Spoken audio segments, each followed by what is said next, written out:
If you can master sales, you can control your income. Today, I'm going to share everything I know about sales, the mindsets, the frameworks, objections, and the strategies that actually work without being pushy, sleazy, or fake. Whether you're brand new or looking to sharpen your edge, this episode will give you the real playbook. So, mindset shift, selling is serving, baby.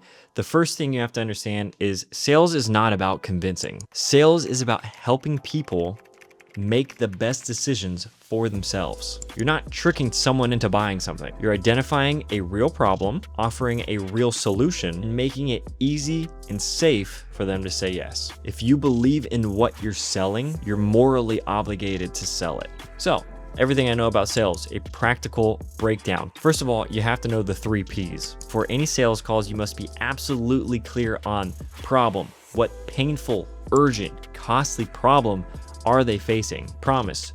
What specific, desirable outcome can you help them achieve? Proof. Why should they trust you to get them there? If you can't answer these 3 Ps fast, your close rate is going to be low. Here's a quick sentence you can write out that will help you with these 3 Ps and workshop all 3 Ps through the sentence. I help target audience solve problem, buy, offer so they can outcome. Secondly, sales is 80% listening and 20% talking. People always talk about how salespersons are the best yappers and get paid to yap. Get on the call and yap. You don't get to yap that much. You have little windows of opportunity to yap. And when you are yapping, you're being fairly strategic about what you yap about. It's not yapping. It's strategic on topic yapping. So most amateurs talk themselves out of a sale.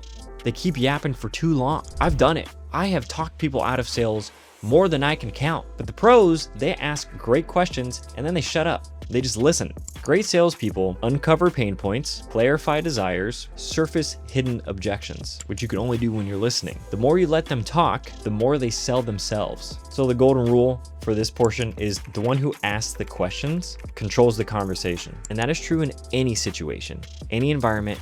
Whoever is asking the questions is in control of the conversation. Thirdly, here's a high-level framework that you can use for your sales calls. You can structure every sales call like this. First, you're gonna build rapport, build trust, set the tone, friendly, not pushy. You're uppity, but you're calm, all at the same time. It's basically being friendly. Secondly, agenda. Explain what today's conversation is going to cover and get their agreement. Thirdly, discovery. Dive deep into their problem, their goals, and any roadblocks that they're facing. Fourthly, prescription. Based on what they told you, present them the solution. Fifthly, handle objections. Calmly address any concerns without being defensive. 6 is the close. Invite them to make a decision. Don't force it. You don't have to force it. So pro tip is always get permission to pitch. Say something like, would you like me to walk you through how I think we could help? I always like using language like, based on what you said, I can absolutely help you. Do you want to see how? Or do you want to see what I recommend? Or do you want to see what we do? That's kind of how I tee those things up. But that is essentially the 6 baseline things in a structured sales call. Report, agenda, discovery, prescription, objection handling, and closing. Fourthly, let's talk about handling objections like a pro. Objections are not rejections. They're buying signals. It means people are thinking about it. And there's only so many objections that people can throw at you. The first is money, can't afford it, price is too high. Next is time, it's not the right time, I don't have enough time. The next is trust, I'm not sure it'll work for me. And here's how you can handle them. Acknowledge and empathize. That's a totally fair concern. There is a hilarious video on Instagram right now where your best friend's a salesman and he's like, do you want to go out tonight? And he's like, nah, not really. And the salesman goes, gotcha. Totally get you don't want to go out tonight. What exactly do you mean by not wanting to? It's perfect. It's great because that's essentially how you do it. That's how you handle it. You acknowledge and empathize. That's totally a fair concern. Or you say, yep, gotcha, totally understand. And then you reiterate it. Then you want to isolate it. So if money were an issue, would this be something you'd want? After that, you want to reframe the ask. That's exactly why we designed it this way. So you only pay after XYZ happens, or whatever their objection is. As long as you can isolate it, tackle it, provide a solution, they will hand you the next objection, handle it, and on it goes. So remember, objections mean they're interested. Indifference means they're not. So if you're getting objections on a sales call, That's a beautiful thing. That's great. Do not shy away from those things. Fifth, I love this one. The fortune is in the follow-up. And it's so true. Oh my gosh. Drives me crazy. The idea that someone has all these leads in a pipeline or in a CRM, and then they never follow up with them. What's going on? 80% of sales happen after 5+ touches. That's the name of the game. The name of the game is the follow-up. You have an amazing call, and sometimes you have a follow-up call on the calendar, and whatever, it doesn't work out, the timing, yada yada, but you keep following up, you keep staying in touch, you keep staying in their mind. 2 months from now, you got an extra customer that somebody else should have gotten, but they never followed up. So if you're only following up once or twice, you're leaving a fortune on the table. And until somebody tells you to kick rocks, there's no harm in keep following up. So smart follow-up strategies are personalized check-ins. Hey, saw something that made me think of you. New testimonials. Another client just hit result, thought you'd like to see. This is great, especially if you're industry specific. So good.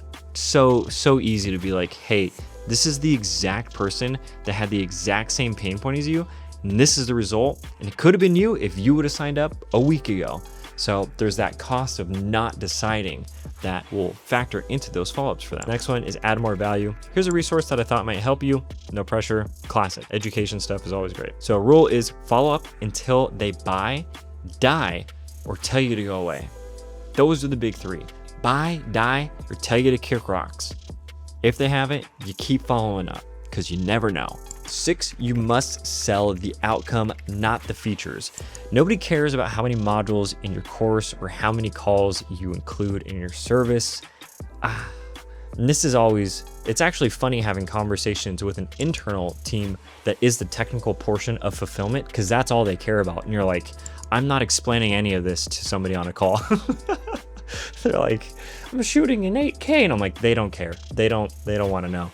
What they care about is how their life will be better, how much pain you'll remove, how much time, money, or stress you'll save them. So here's a template. This isn't about feature, it's about outcome they want. Simple as that. So to recap on how to sell like a pro, understand the problem, the promise, and proof. You gotta know the 3 Ps. Listen way more than you talk. Follow a structured sales call. Treat objections. I'm gonna go back to that real quick. When you're following a structured sales call, have the sales framework up next to you. Even the pros do it. You're never too good for a sales framework. I tried. I thought I was that guy. I was like, I'm just wing it and I'll be fine. It's not fine. Follow the structure. There's a reason these frameworks work. Anyway, treat objections as buying signals, not rejection. Follow up like a professional. Always sell outcomes, not deliverables. So some closing thoughts here is sales is the oxygen of your business. No sales is no growth, no mission, no impact. So if you really believe you can help someone, then selling to them is an act of service. Master the fundamentals, be relentless about improving, stay focused on them, not you, and you'll never struggle with sales again. You've got it. If you want all this information in a nice, compact, easy sales guide, I got it for you in the show notes.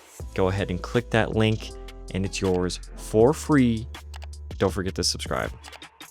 See you in the next one. Bye.